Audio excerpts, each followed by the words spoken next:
今天来做这个梦幻星河飘带美甲，前两天刷到直接就是被美风的大动作，而且比吸玻璃珠简单无数倍。喜欢的姐妹也快去试试吧。先用拍拍胶遮下游离线，再用这颗自带雪绒素材的猫眼薄涂一层，先用磁铁吸出宽光，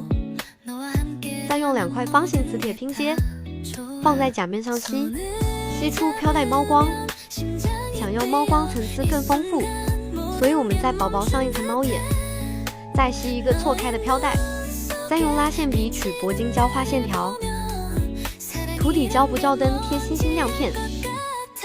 最后用封层做个后建构，这样这个星河飘带猫眼就完成啦。做腻玻璃珠猫眼的都来看看这款呀！